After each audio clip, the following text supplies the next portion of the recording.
requires headphones, please make sure to bring them with you.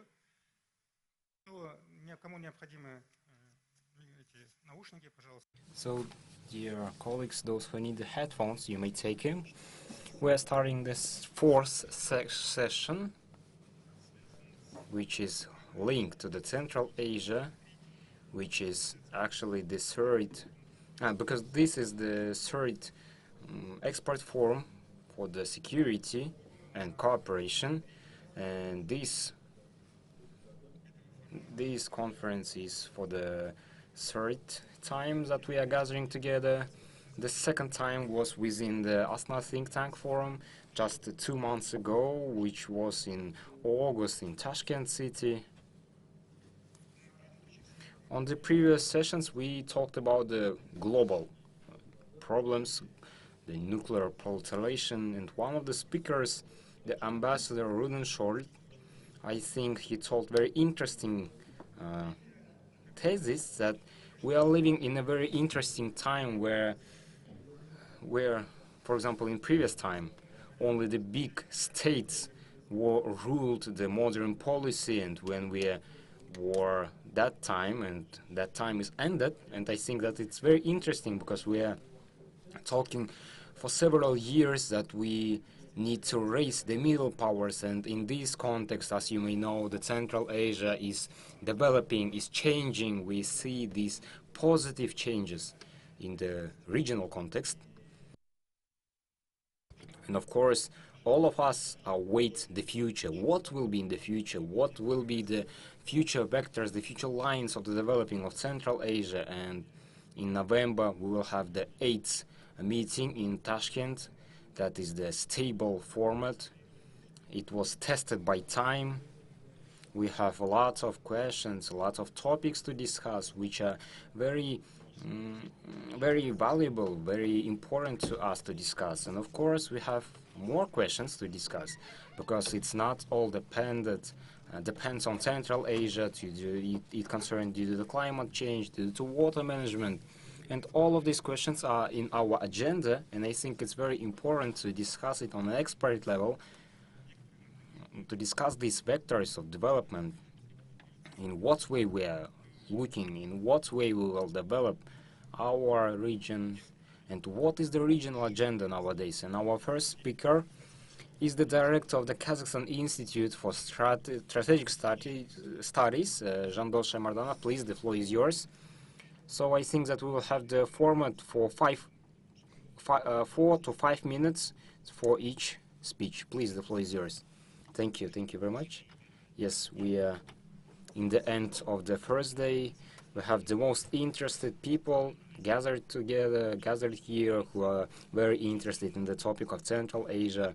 Once again, I would like to thank all of the participants, all of the experts who are sitting here, who is sitting in this next session, which is dedicated to the Central Asia. And nowadays, we are sitting, discussing the Central Asia when we have the new opportunities, the new challenges, and in this period of time. And there is a chance for our region to express the leadership not based on power, but based on trust and ability to negotiate. Central Asia on the new stage recognizes its unity, its sense, and is ready to develop the common resolutions for global challenges, strengthening political contacts and political interaction. And there are also regular meetings of the heads of states. There is establishment of new regional platforms, and these all created the strong founds for a better cooperation. Trust and mutual respect made us resilient and sustainable, and now we need to use this social capital into a institutional resource. Today, Central Asia is ready and can provide new instruments. Allow me to kindly clarify 3 directions where our region may express leadership and provide standards for the future.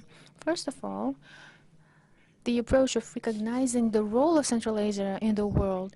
The security architecture in the world is experiencing certain turbulences. The UN and system of arms control is undergoing certain crisis. Last year at the General Assembly of the UN, our President Kassym-Jomart Tokayev highlighted that the violations of international law have become the new norm. That is not only the symptom of crisis, but it's a signal that the global institutions need certain modernization. And in such regions as Central Asia, are emerging the responsibilities. We are preserving the ability to negotiate, to find consensus. In past, there were certain external power centers, whereas today we are making it possible to emerge these powers inside our own region. As you remember, last year the concept Central Asia 2040 has been adopted. It's not a mere document, but it is a strategic manifestation, a declaration of our region, where we have set our own, our shared values, shared goals. I think it is high time to start implementing these goals, moving from announcing and declaring to certain actions. Central Asia has a unique experience of coexistence.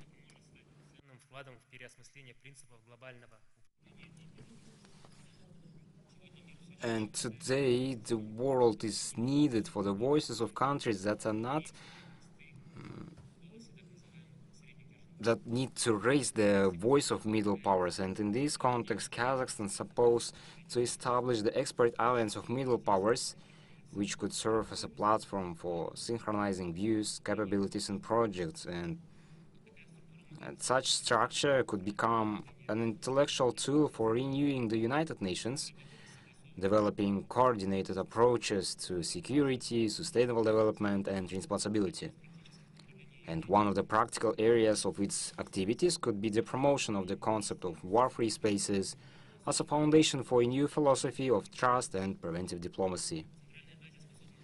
The Central Asia can be adapted not only for new realities, but to create new opportunities. So the second moment that I would like to underline is that our region is becoming a center for the development of digital solutions. This is actually a new competitive opportunity that requires expert analysis to determine the key vectors. And just recently I saw the article that one of the Kazakhstan startups reached the evaluation of $1 billion. In the previous time we had the news that it was the pro startups from Uzbekistan, but nowadays we also have the unicorn projects in Kazakhstan. We develop something new, we develop the project, we show the new level of the digitalization and the developing of venture market, that we can propose the global projects, the global ideas. And here we also have the new, more potential, because Kazakhstan and other countries of Central Asia have very comprehensive digital systems, and Kazakhstan is among the top 10 countries in terms of online services, and 24th out of 193 countries in terms of digitalization. And all of these technologies are very fast developing, and nowadays Kazakhstan is a very digital country. We have very good opportunities together with other countries of Central Asia develop all of these modern technologies all together. I would like to underline that in Central Asia we may develop the new standards of digitalization and artificial intelligence, and it's very important already today develop the culture of digitalization, where the technology serves for the people, not vice versa. And that's why we have the special session of this forum, namely the 9th session of today of our think tanks forum, where we will dedicate to the artificial intelligence.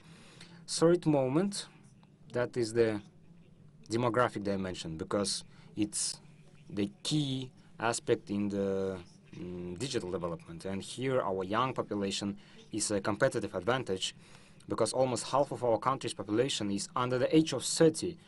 And we have the same picture in Kyrgyzstan, Tajikistan, Kyrgyzstan, that when you have the young generation, we have very good demographic asset. And the young people who are creating the new demand for education and culture, moving us forward.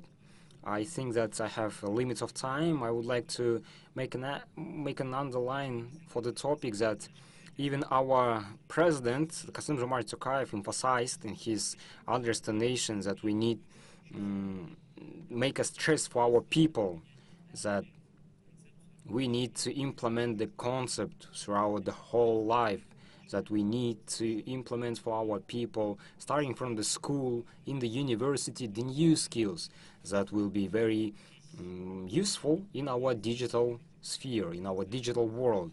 And even in Kazakhstan, we have, starting from the last year, the program which is named ISANA.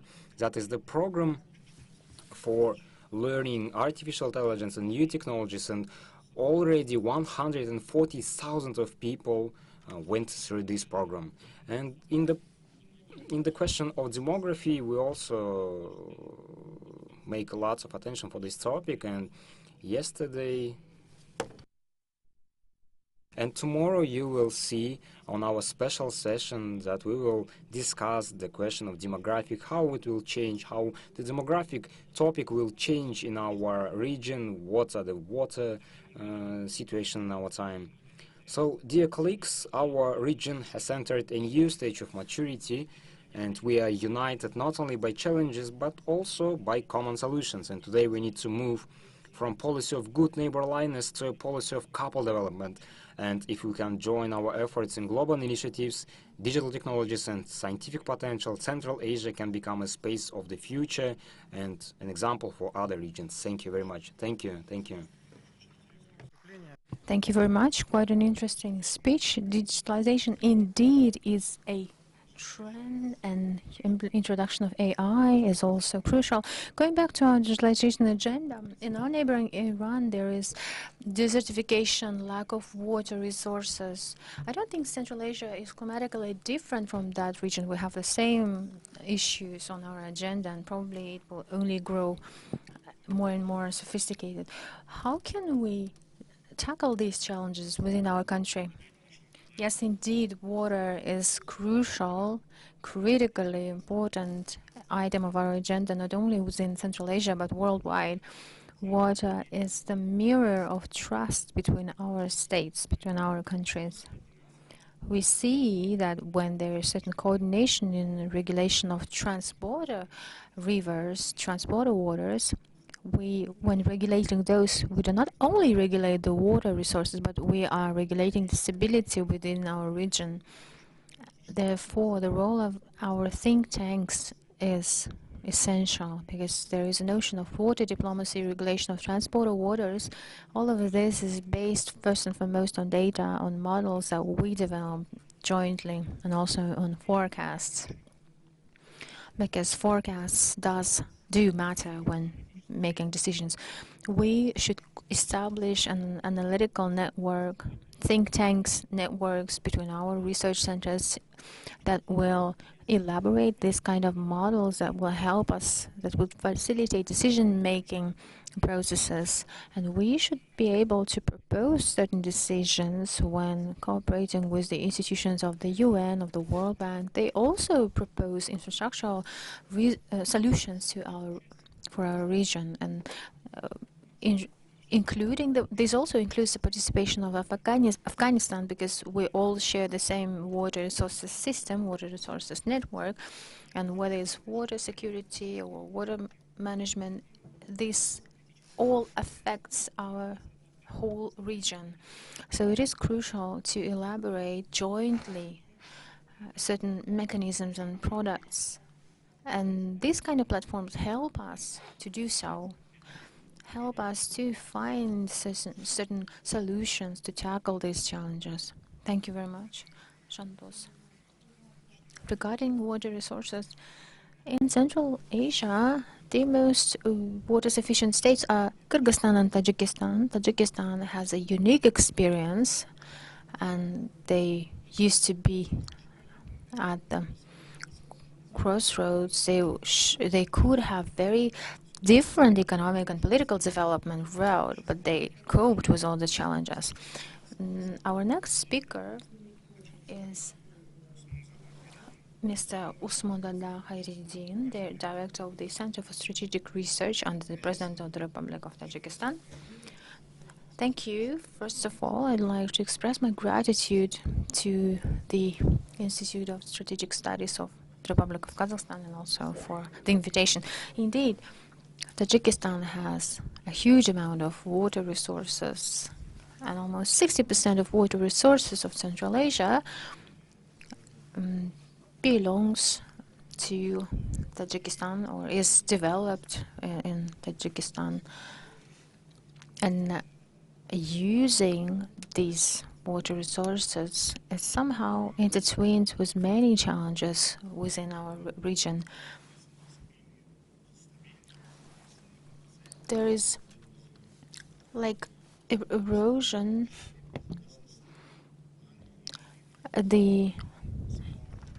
All of these contradictions may bring certain problems between the relations of small and medium powers. Sometimes the facts are quite far, factual interests are quite far from the declared ones. And there are also terrorist programs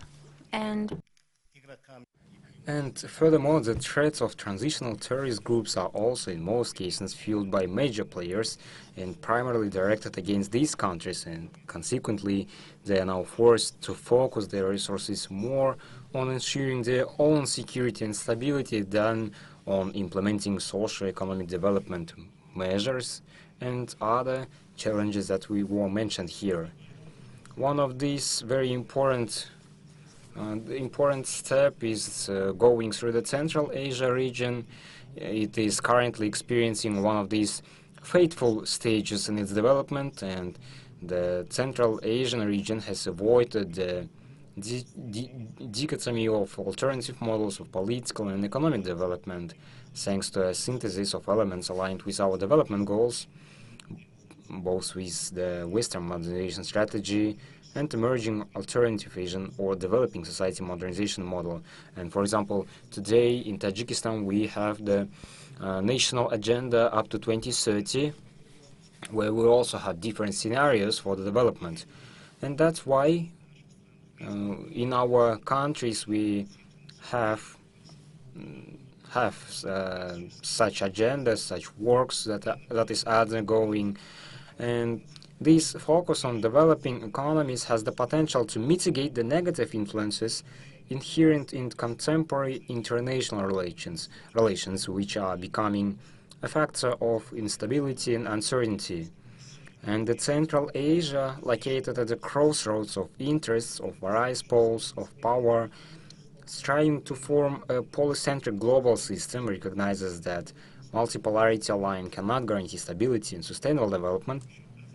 And in the context of above-mentioned processes, Central Asia, despite the growing alarming signs of instability in global processes, has successfully avoided fragmentation and has begun to vigorously advance integration processes.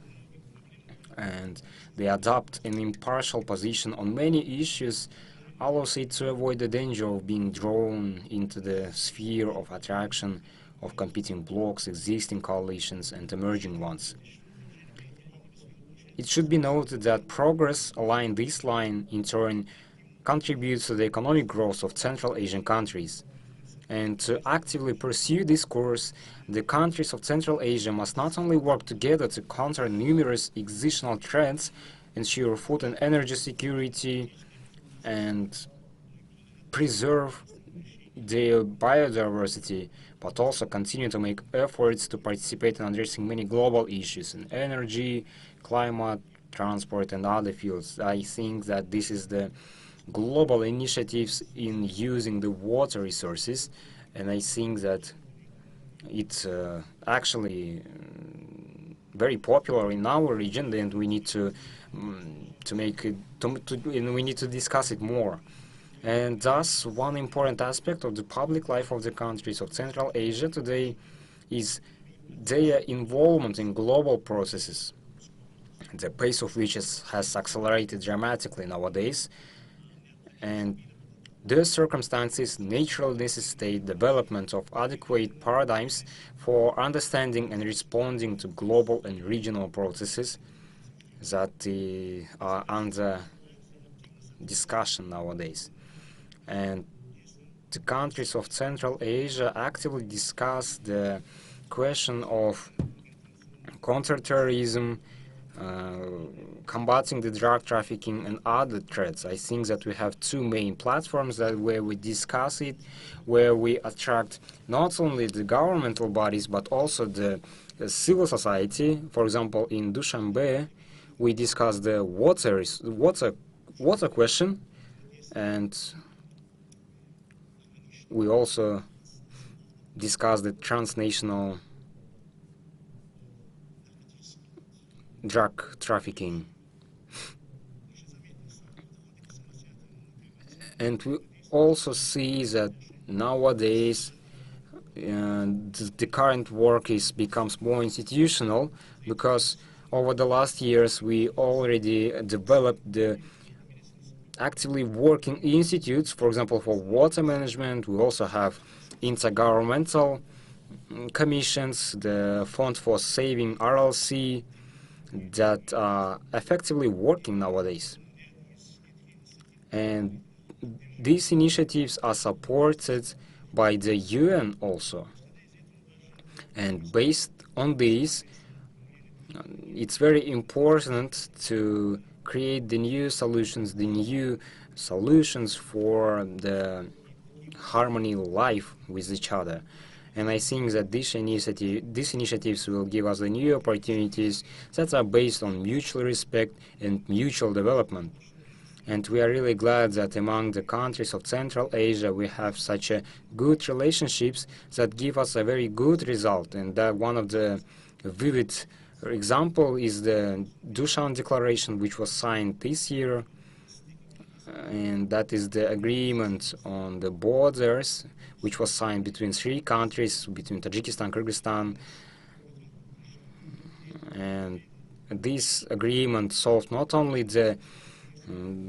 this question, like it was a challenge for us, but also we nowadays have very friendly neighboring countries. And I think that Tajikistan's initiatives to declare a decade of peace building for future generations it's a very good example which is in line with this goal.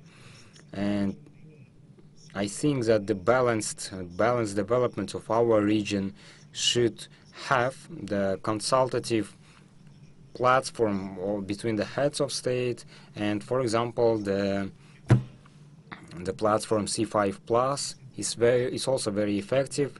And I would like to mention that in Central Asia we have a lot of space for effective collaboration and cooperation with each country that want our country to develop. And I think that we may work with each other and not to argue with each other. So thank you very much. Thank you very much, Mr. Khairuddin. It was very interesting. Yes, you noted the Hojan Declaration. That is actually the historical event, historical moment for the Central Asia, and with so-called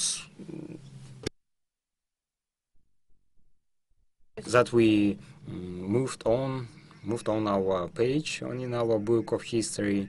And in Central Asia we have different models of development, and I think that we have the unique example which has the neutrality, and it was for a long period of time. That is the Turkmenistan, and the experience of Turkmenistan is also unique because, as you already mentioned, they are the member of C5+1 format, and they are also participating in the International Fund for Saving RLC, and they are the participant of the regional forum.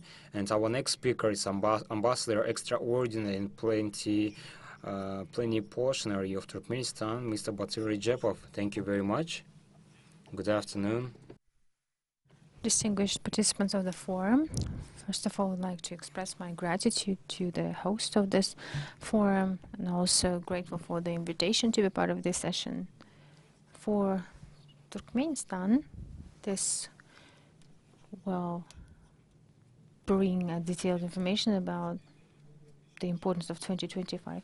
As you know, in March 2024, Turkmenistan initiated and the UN accepted unilaterally the resolution and to declare the year 2025 International Day of Trust and Peace, and 86 countries were co-authors of this resolution. I'm glad to welcome participants of this forum, and I'd like to express my sincere gratitude to the topic that is bearing more and more importance and significance, and particularly strengthening mutual understanding, cooperation, and trust between nations and countries. In 2025, Turkmenistan is proud to mark a significant date that is 30 years since its permanent neutrality, the status that was recognized by the international community and was confirmed by the resolution of the UN dated December 12, 1995.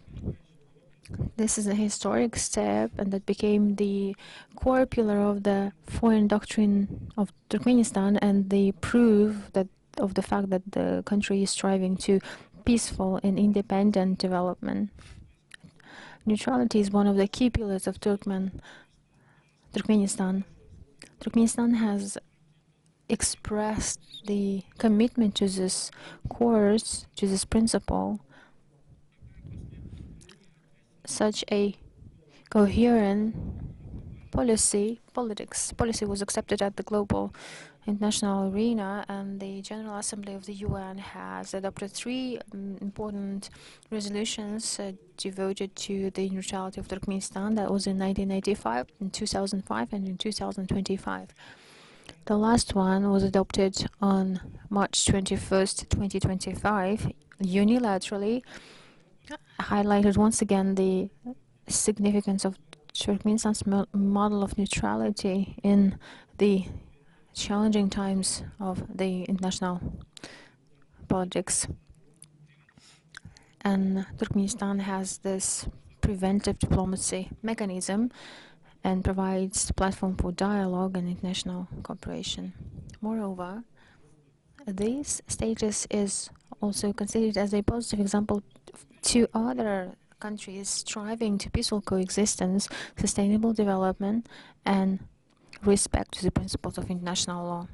Turkmenistan is gradually supporting multilateral diplomacy and supports respect of international law and mutually beneficial cooperation. In this context, Turkmenistan proposes to establish in Ashgabat the Institute of Neutrality and Security that may become an effective platform to attract research on neutrality and all the relevant neutrality-relevant issues. Turkmenistan's neutrality is important, and that is being confirmed by the various regalia. Our country initiated, and under auspices of the UN, to create the Group of Friends of Neutrality.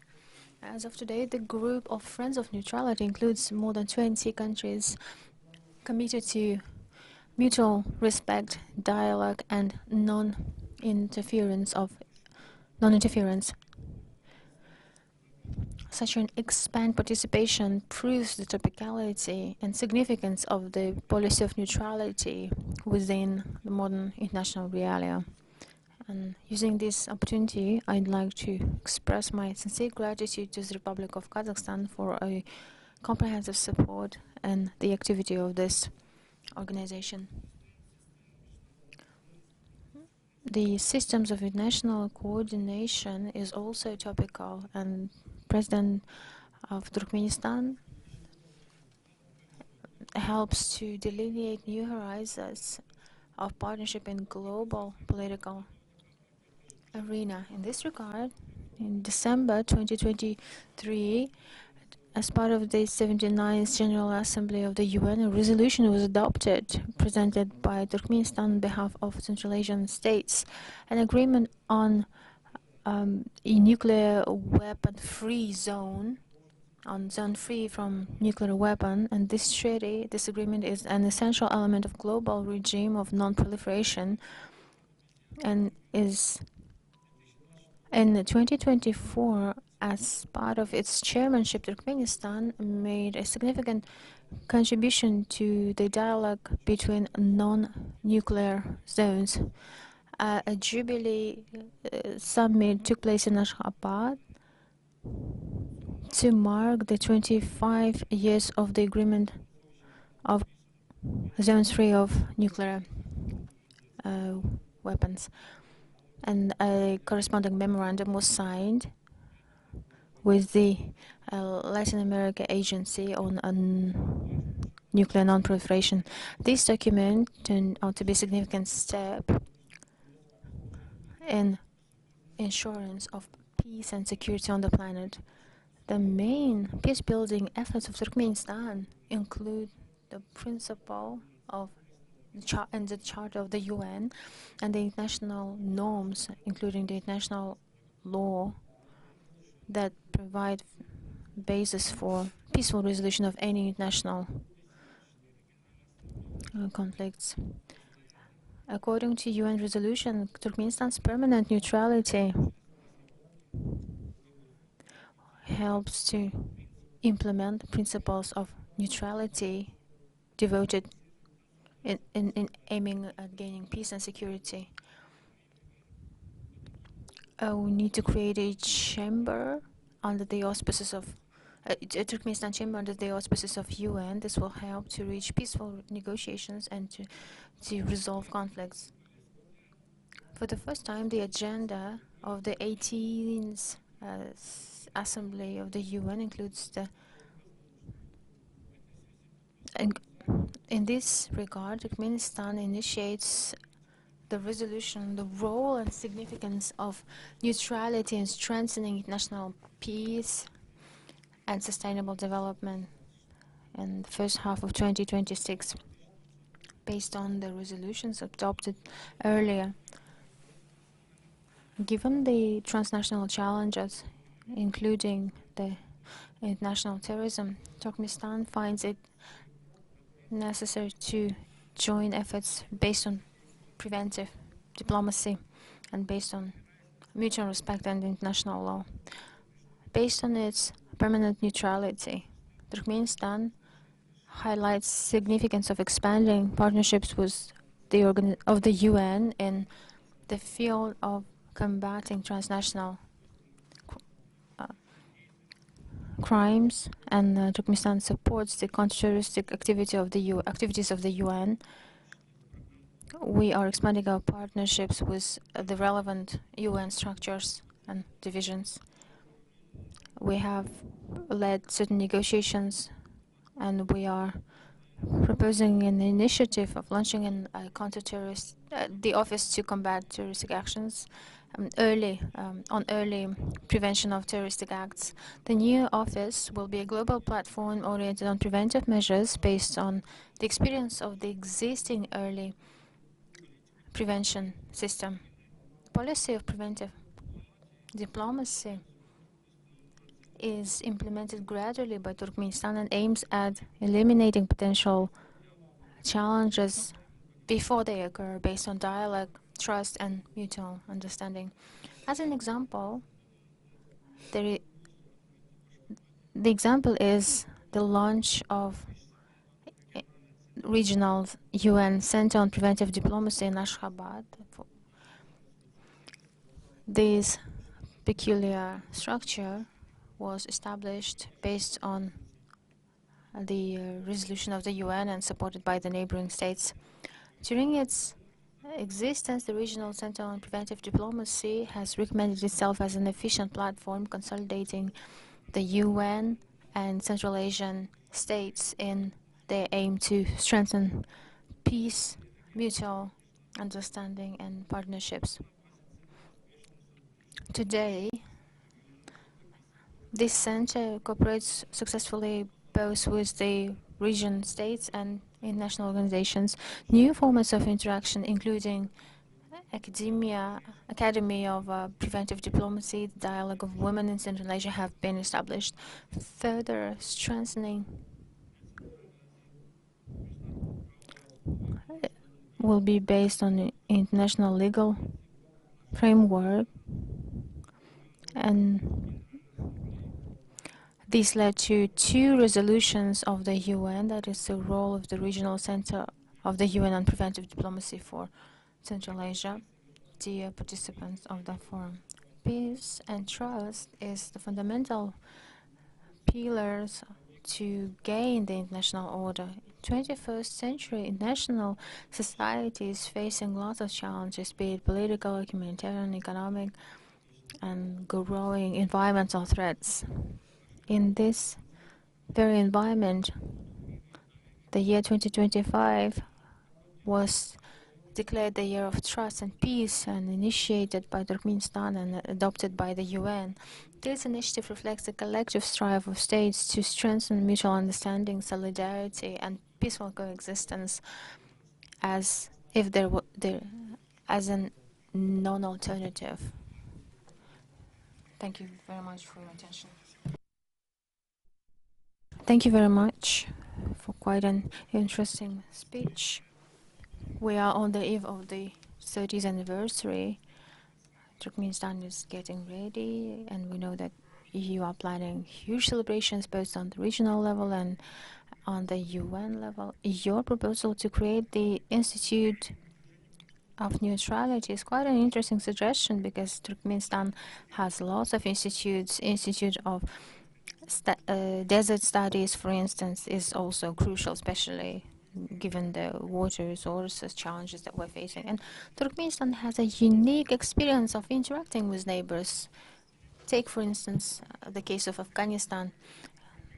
Our colleagues and partners from this very institute are now in Afghanistan. So Turkmenistan is doing quite well in building dialogue with neighbors.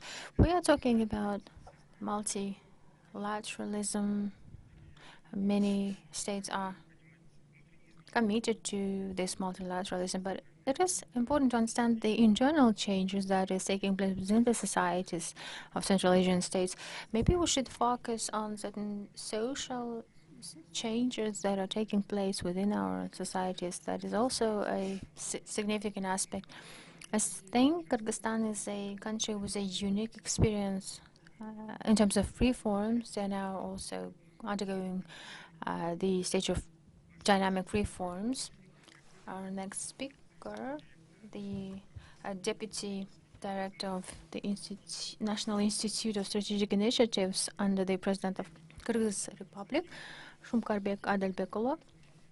Though this is the rebranding, this is a new name of the center, of the think tank under the presidential administration. Please, the floor is yours. Maybe you could focus on these changes that take place within the society. Thank you very much, the moderator. First of all, traditionally, kindly allow me to express my gratitude to the host of this platform, for such a high-level organization and for your hospitality. And indeed, I'd like to shift to a non-typical topic, that is the shift within the society, social changes. We are now observing economic growth among many Central Asian countries. Some of them have 2-digit indicators, of the economic growth.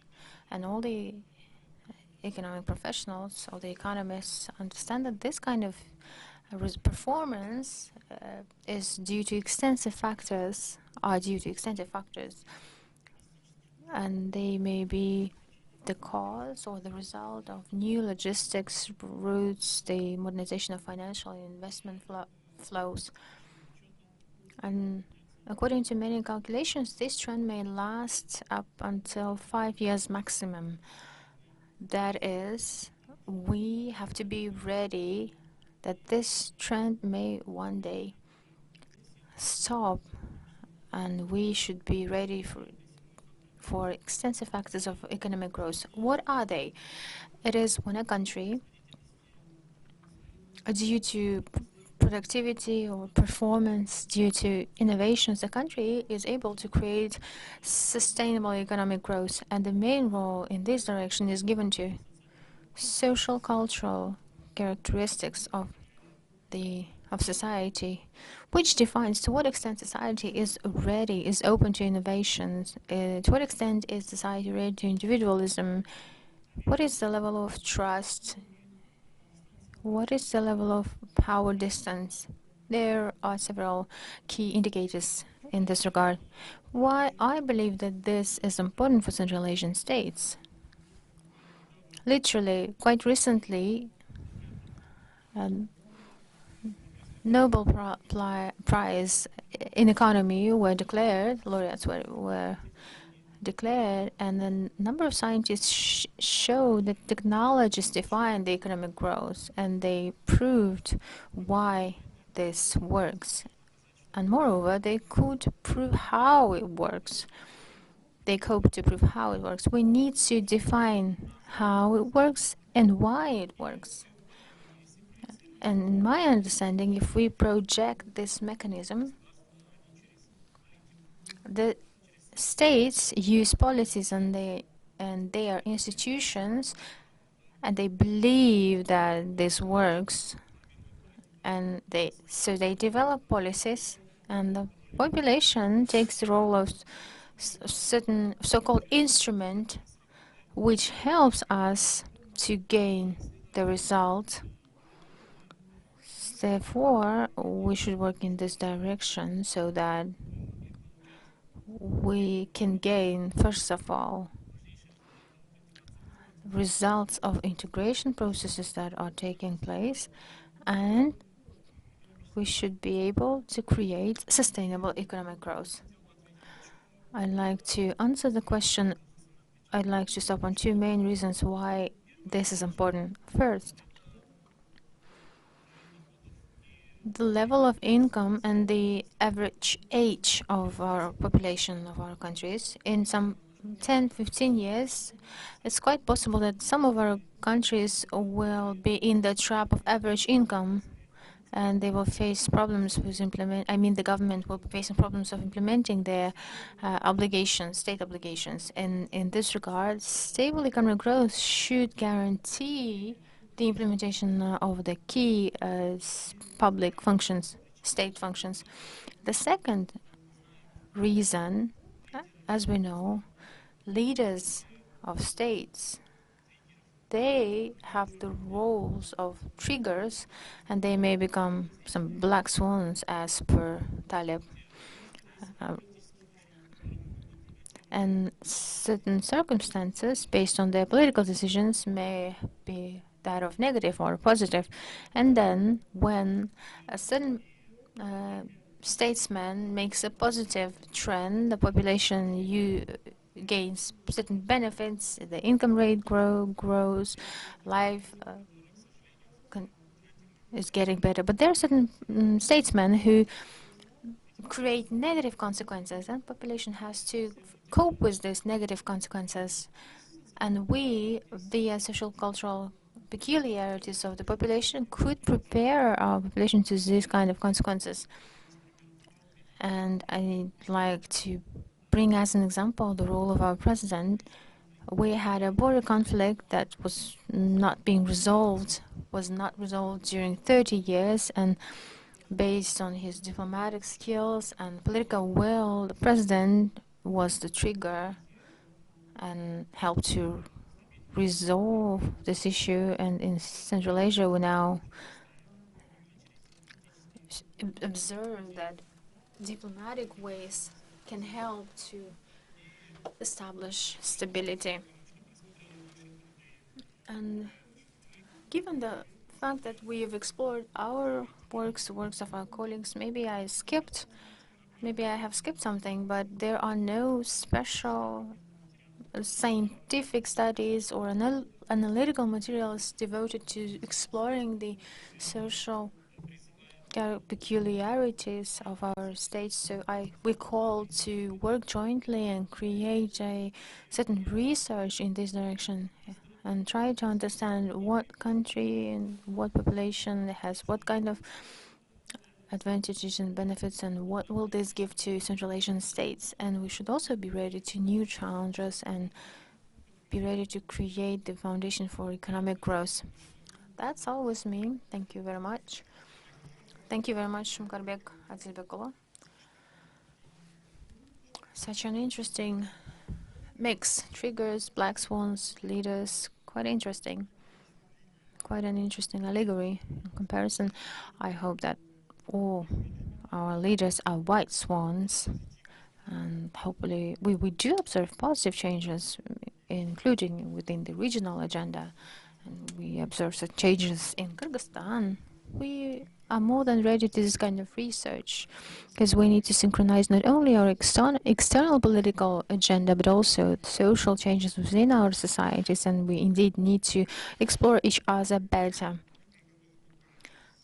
This year, literally next month, we are having 8th consultative meeting of heads of states of Central Asia.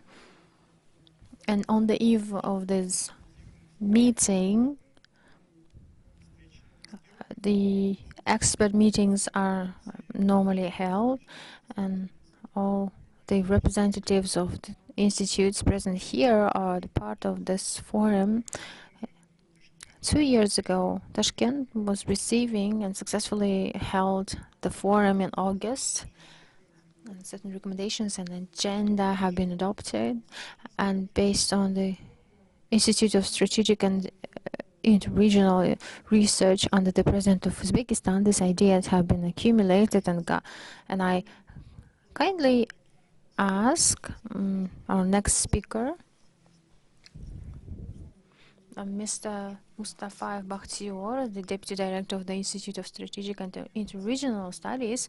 I kindly urge him to somehow focus on not only on this format, but on a rather expanded format of cooperation, given the agenda that we have within the regional context. And I believe you are involved in this work. Please, the floor is yours.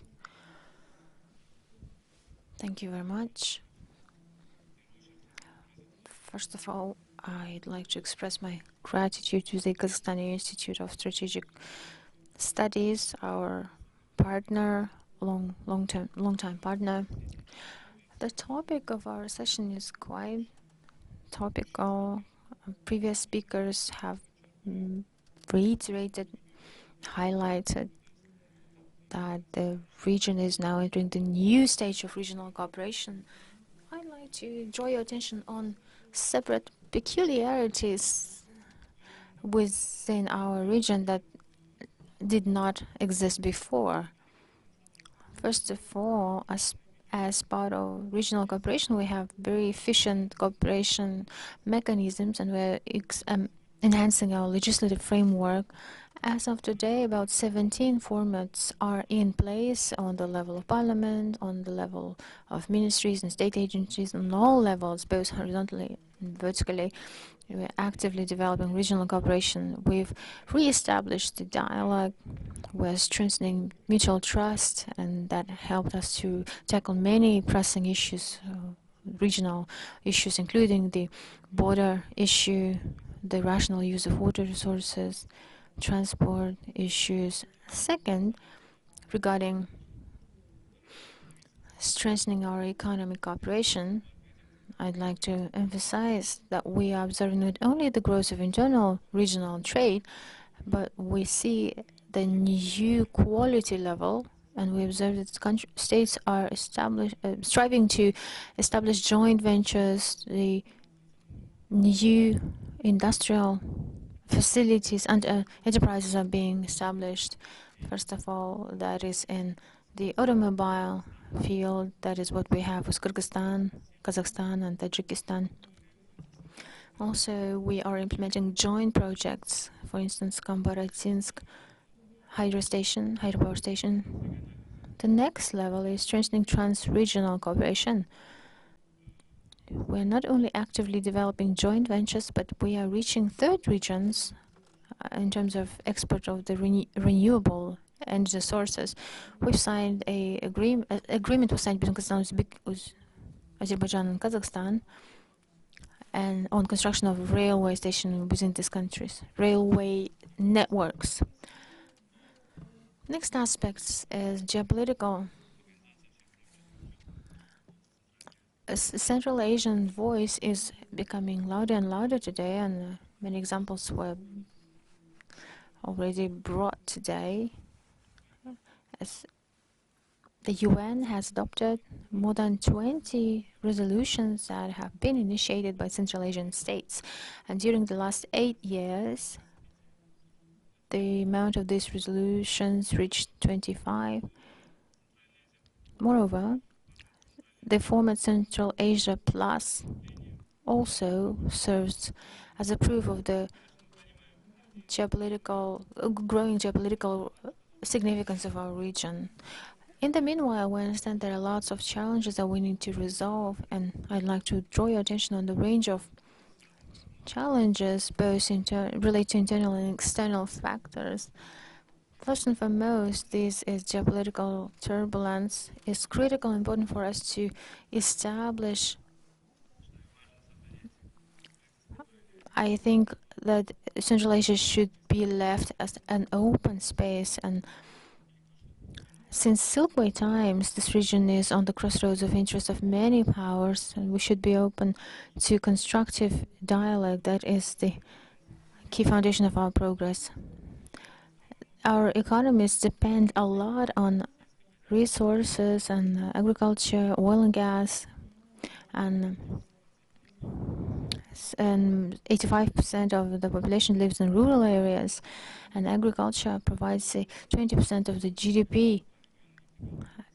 The oil and gas is one of the key sectors in many of our states and the drivers of economic growth. Unfortunately, today we have not coped to develop a common transport-related strategy that is 5 times higher than the global indicator. Fourth, the digital gap that has already mentioned. According to various evaluations, digital economy is growing 2.5 times quicker than the rest of the economy, and investment in digital technologies are going ahead of non-digital ones 7 times. According to forecasts, the users of internet in the region will increase by 20% and will reach 63 million people. In the meanwhile, there are certain restrictions like lack of labor, lack of funds, and non-integration into global supply chain networks. The population in Central Asia will be higher than 100 million people, and among them, the young generation may become the powerful driver of the economic growth and can become the demographic dividend. On the other hand, if we cannot provide the jobs, the number of jobs, and with no access to healthcare and education, this potential may turn into the source of social tension. The climate, the temperature has grown 1.5 times compared to historical indicators, and according to a range of experts, by 2040 the water supply per region may decrease by 25%. That is an alarming signal, which urges us to find new ways of tackling water sources related problems. 7, situation in Afghanistan. We need to develop a new coordinated strategy, and we should move from isolation to dialogue. Our sustainable development depends on this state as well. We need to join our efforts in terms of integrating Afghanistan. Uzbekistan is actively working in this direction. We are implementing economic, education-related projects.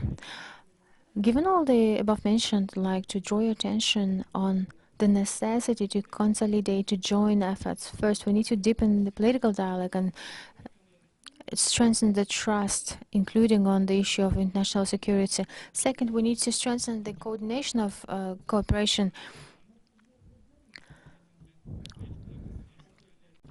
we need to ensure the practical implementation of the initiatives that aim at sustainable developing.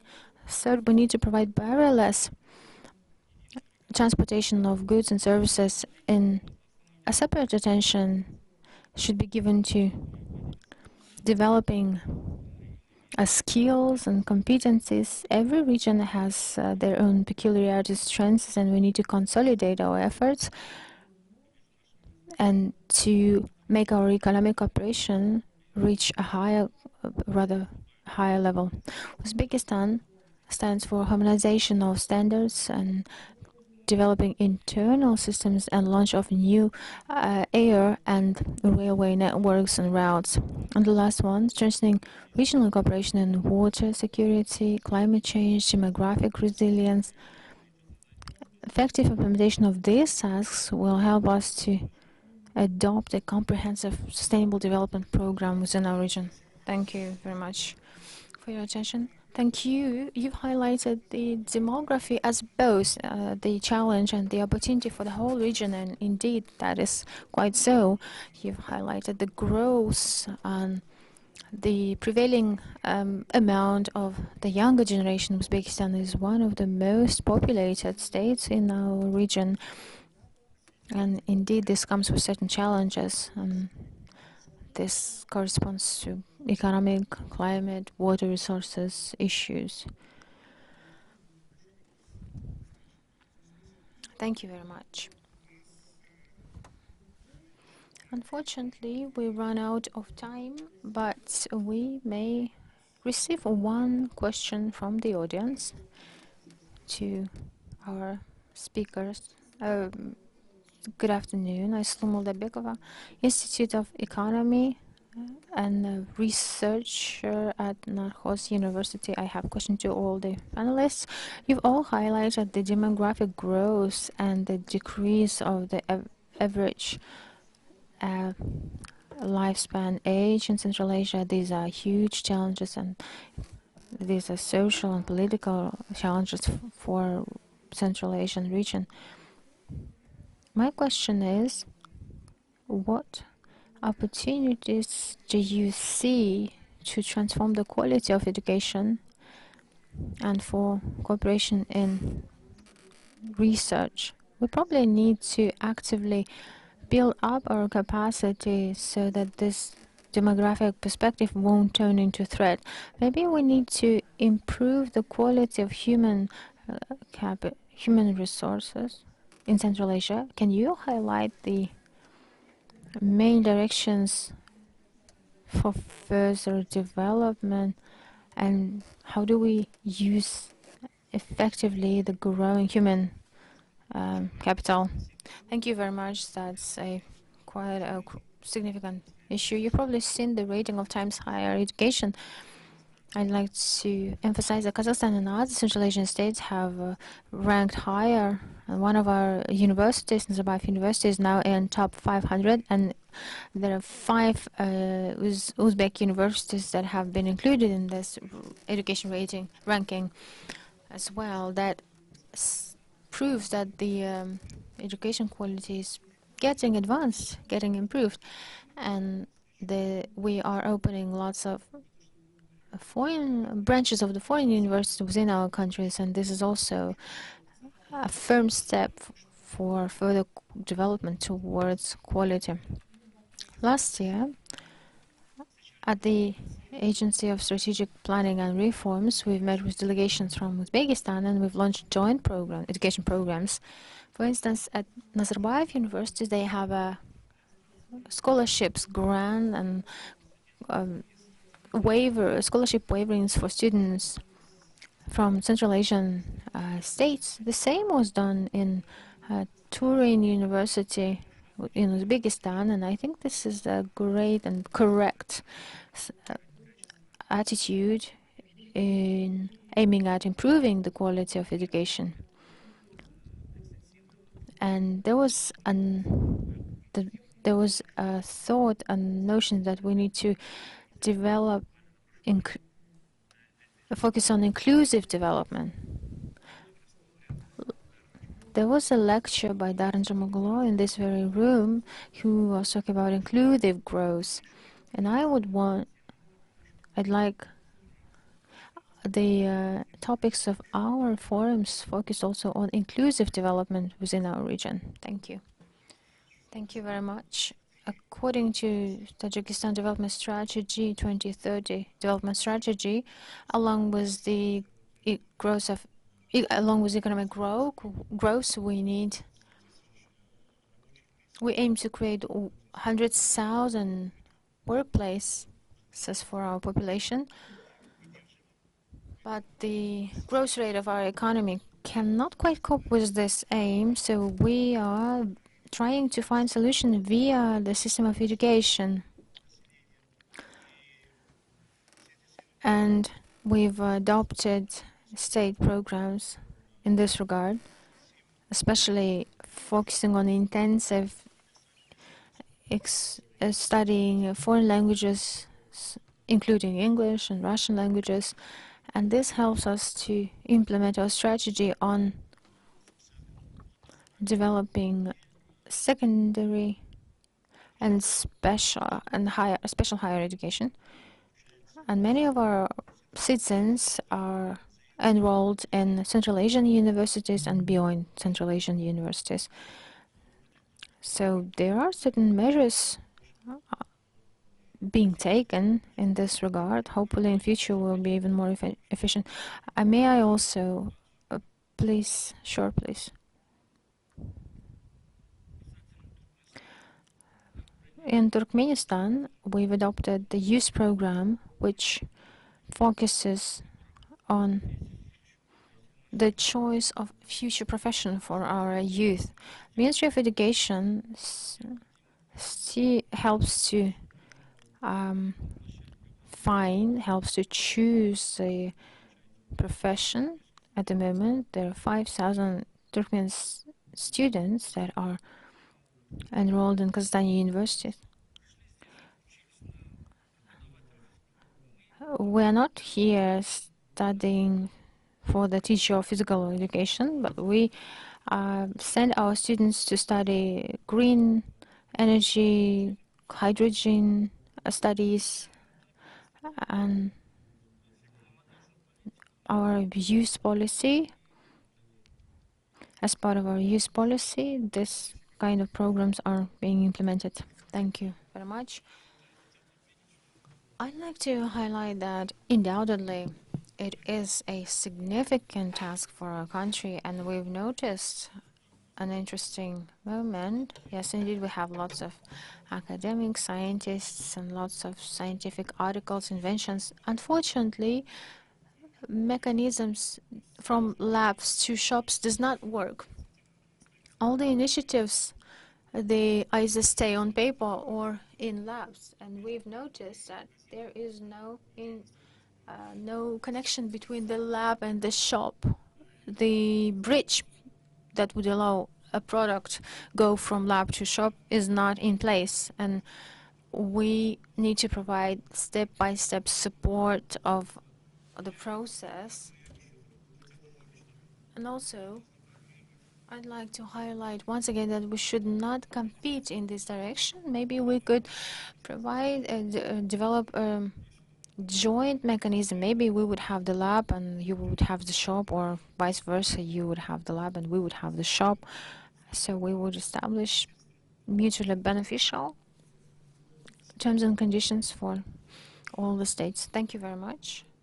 Bakhtiar, we understand that demographic sustainability demands a comprehensive approach, and that is not only dependent on quality education or access to education. So therefore, in Uzbekistan, we draw attention not only on education, but on professional training, education and training. We have centers to develop certain professions, and we actively engage with foreign institutions like from Germany, Korea, and Japan. We also draw attention on gender equality.